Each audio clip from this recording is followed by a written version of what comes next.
Welcome, Mindful Performers. Cecil Buchanan here. Thank you for being here for day 4 of Vlog Every Day in April. Today's topic is how do I volunteer, or how do I give my time back, or what do I do when I volunteer, I guess is the proper phrasing of that question. And as many of you know, I volunteer at Dr. Joe Dispenza meditation retreats. I volunteered as team leader at many retreats over the last, I guess, 3 or 4 years that they've been having team leaders hold a position there. And in that role, I am typically going to an event that has between 800 and 1,400 people. And I have a team of 65 that I'm responsible for answering their questions, addressing any concerns that they might have, holding team leader meetings at the end of each day to go over some of the material that Dr. Joe covers and answer any questions they might have at that point of the day. And then also watching meditations is one of the other roles, among many other things that we do in the background. So that's one way that I give back. I am excited to say that I will be volunteering at an event in Marco Island coming up at the end of April. So I'm very excited to see Dr. Joe, of course, and then anyone who's going to be there. And it feels good to get back into the swing of the events after a little over a year break, because I was in Indian Wells in February of last year. I think it was February. So the other way I give back, and I would like to do this more often actually, but recently I'll volunteer in the community. So recently I gave back by volunteering at the State Farm Vaccine Clinic here in Glendale, Arizona. Well, not here, but it's about 40 minutes away. And it was really good to do something that is so far out of what I normally do for an occupation. Because it was really just making sure that people were coming in, getting checked in, that they were in the system, that they had their appointment, that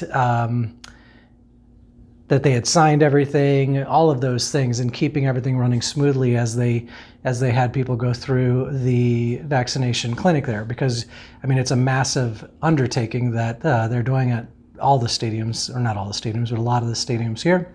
And at State Farm, it's a massive undertaking. So that was really fun because it was about a 10-hour shift, and it was, I usually work at a desk. I don't have a sit-stand desk here at home, so I'm sitting a lot.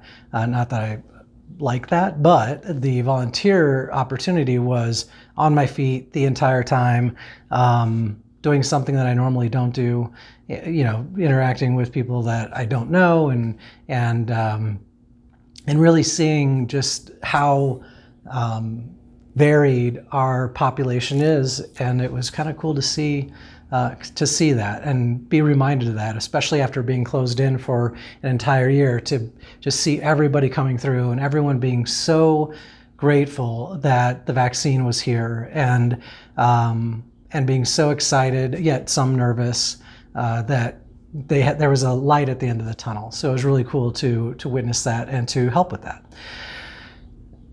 Fortunately for me, I also got the first dose of vaccine, so I was excited to have that as one of the benefits of volunteering. And so that's the way I give back for volunteering.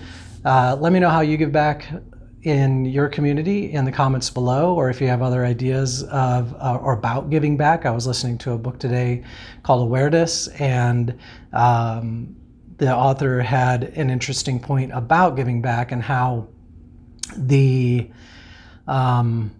that it should be completely selfless, right? No benefit whatsoever.